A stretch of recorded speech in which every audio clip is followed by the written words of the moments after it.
Shalom, selamat pagi Bapak Ibu Saudara sekalian.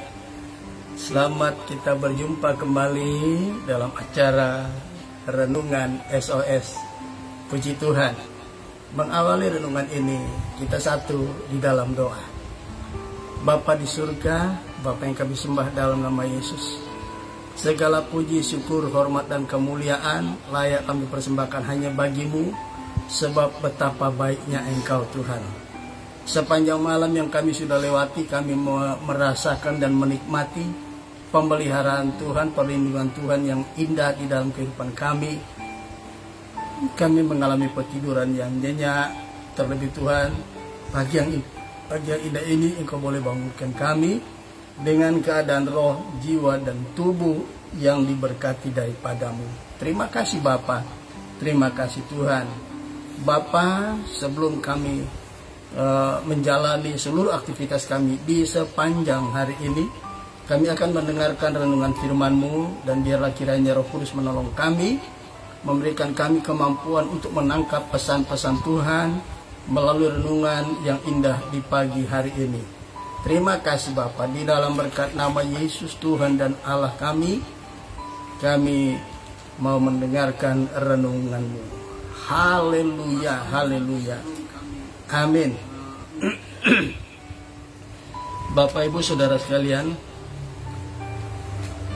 hari ini kita akan meneruskan renungan kita, masih tetap pada judul yang sama, yaitu karakteristik orang-orang yang disertai Tuhan.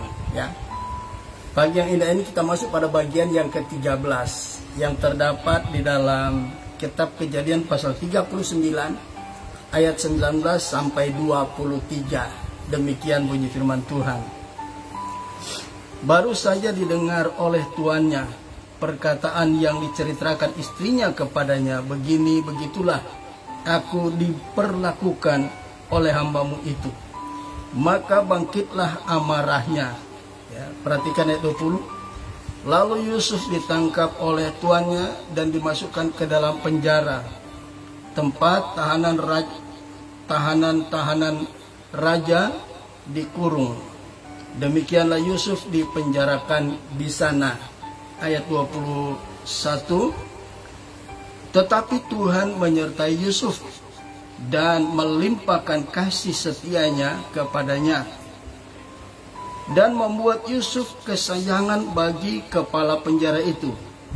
Sebab itu kepala penjara mempercayakan semua tahanan dalam penjara itu kepada Yusuf, dan segala pekerjaan yang harus dilakukan di situ dialah yang mengurusnya. Ayat 23. Dan kepala penjara tidak mencampuri segala yang dipercayakannya kepada Yusuf, karena Tuhan menyertai dia, dan apa yang dikerjakannya dibuat Tuhan berhasil. Saudaraku yang kekasih, bagian yang ke-13 ini kita lihat. Ya. Sekarang Yusuf telah berada di dalam penjara. Ini sebagai akibat dia mempertahankan karakteristiknya yang baik. Ya. Bayangin, ya. Pada bagian 12 yang lalu kita telah baca bagaimana Yusuf itu manis sikapnya dan elok parasnya. Itu mampu seolah-olah menghipnotis ya. Istri Potifar begitu ya merasa terpesona melihat keadaan Yusuf ya. Sehingga dia membujuk Yusuf untuk tidur bersama dengan dia, sementara dia itu adalah istri dari Potifar. Ya, akhirnya apa yang terjadi? Yusuf tidak tinggal diam. Dia meninggalkan istri Potifar. Dia menolak, saudara. Saudaraku, sebagai orang yang memiliki karakteristik yang baik di hadapan Tuhan, ya, jangan lupa, semakin kita diberkati Tuhan, ya, ada banyak tantangan yang harus kita hadapi. Tantangan yang paling berat khususnya yang pertama adalah keinginan, ya, keinginan tubuh. Keinginan tubuh di sini adalah berbicara tentang nafsu seksual, ya.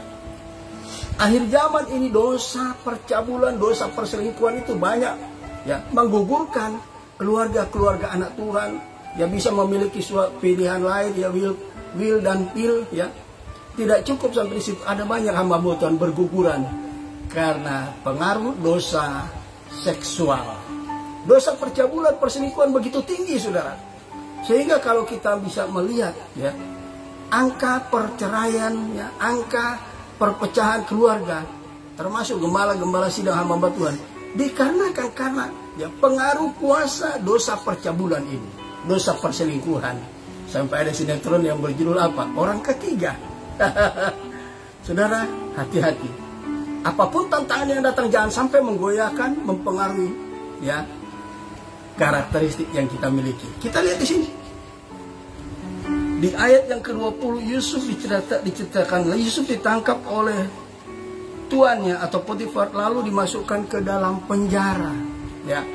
Tetapi ayat 21 berkata, tetapi Tuhan menyertai Yusuf dan melimpahkan kasih setianya kepadanya dan membuat Yusuf kesayangan bagi kepala penjara itu. Perhatikan, pada waktu Yusuf di rumah Potifar, sebelum dia difitnah oleh istri Potifar, di ayat yang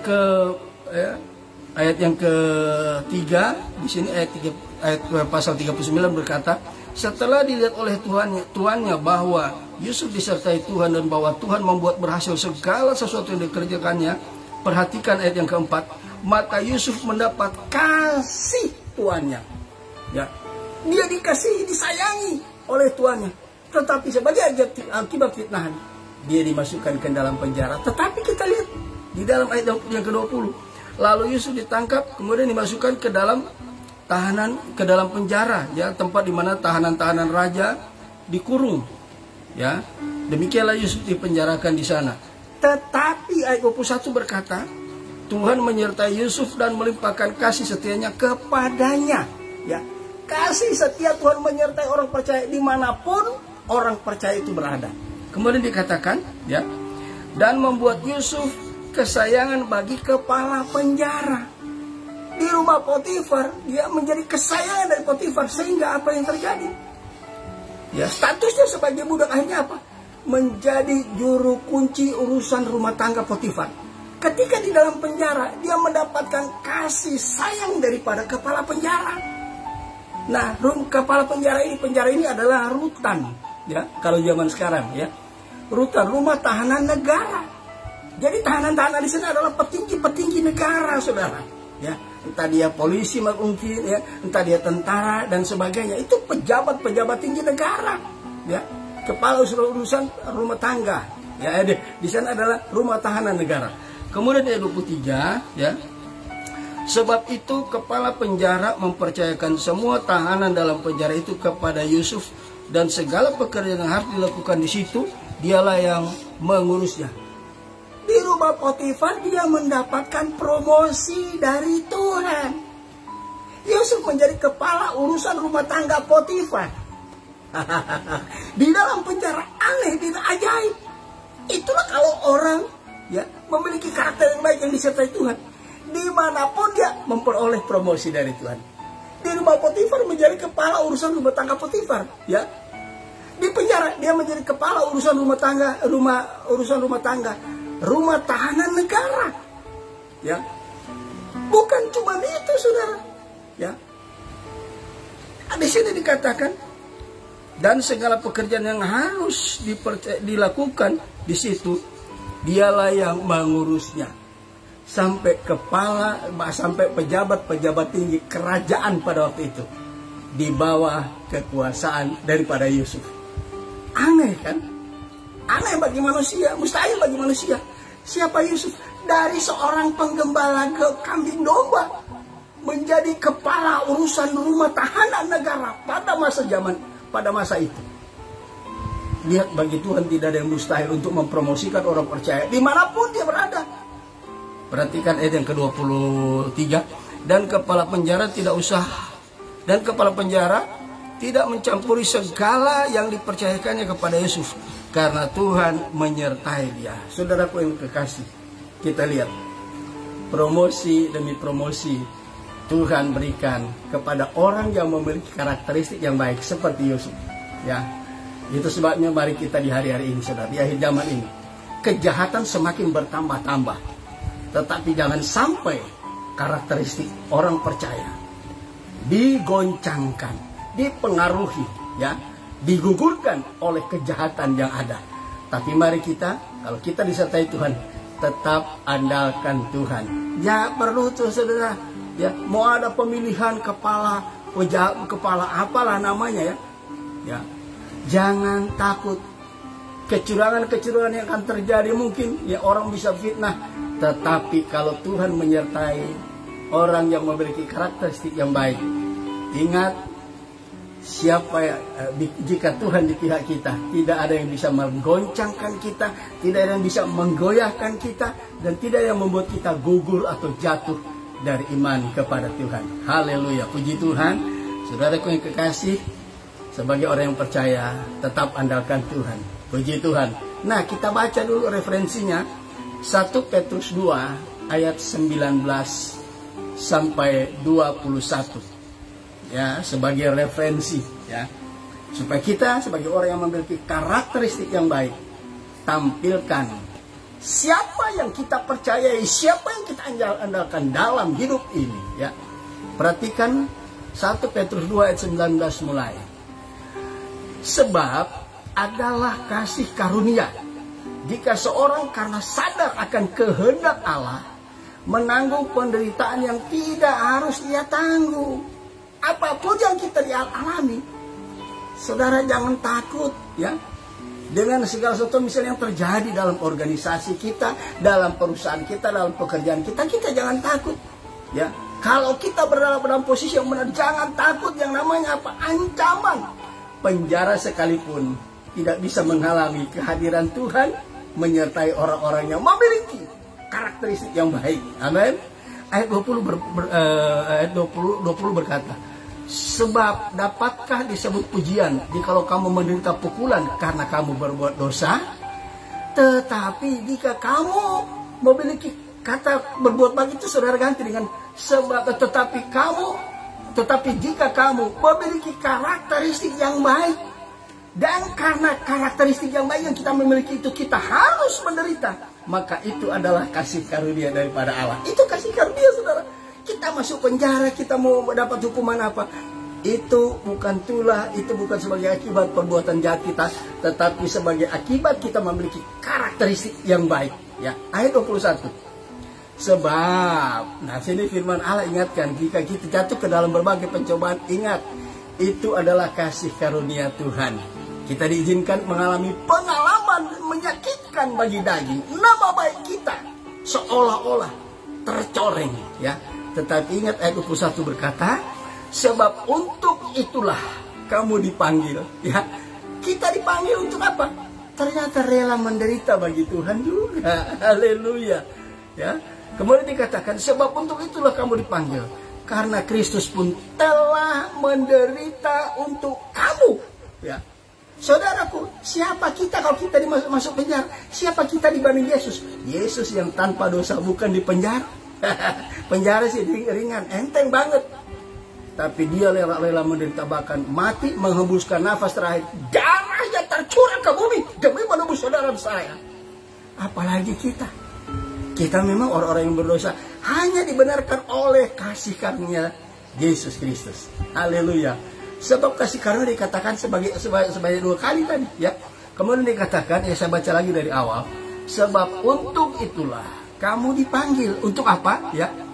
Karena Kristus pun telah menderita untuk kamu dan telah meninggalkan teladan bagimu supaya apa? Supaya kamu mengikuti jejaknya. Haleluya. Amin, saudaraku. Ikutilah jejak Yesus. Via Dolorosa. Rela menderita bagi Tuhan karena kita memiliki karakteristik yang baik. Amin, saudaraku. Puji nama Tuhan. Biarlah kiranya bagi 13 ini membuat kita semakin bersemangat mengiring Tuhan, melayani Tuhan. Apapun profesi kita, Tuhan menyertai. Dimanapun kita berada, Tuhan menyertai. Dimanapun kita berada, promosi demi promosi dari Tuhan. akan kita nikmati. Ya, pasti kita nikmati. Puji Tuhan.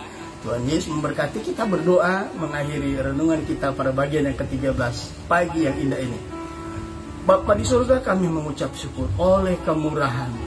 Kembali lagi iman, percaya kami diteguhkan, dikokohkan, dikuatkan menghadapi tantangan yang kami akan hadapi di sepanjang hari ini. Terima kasih Tuhan, meteraikan firman-Mu dalam hati kami, terlebih mampukan kami oleh Roh Kudus di sepanjang hari ini. Kami menghadapi profesi kami yang berbeda-beda dengan tantangan yang kami akan hadapi. Kami terlalu yakin Tuhan menyertai kami dan kemenangan ada di pihak kami. Di dalam berkat nama Yesus, Tuhan dan Juru Selamat kami sudah berdoa dan mengucap syukur kepadamu. Haleluya, haleluya, amin. Puji Tuhan, Tuhan Yesus memberkati. Sampai kita berjumpa kembali besok pagi. Shalom.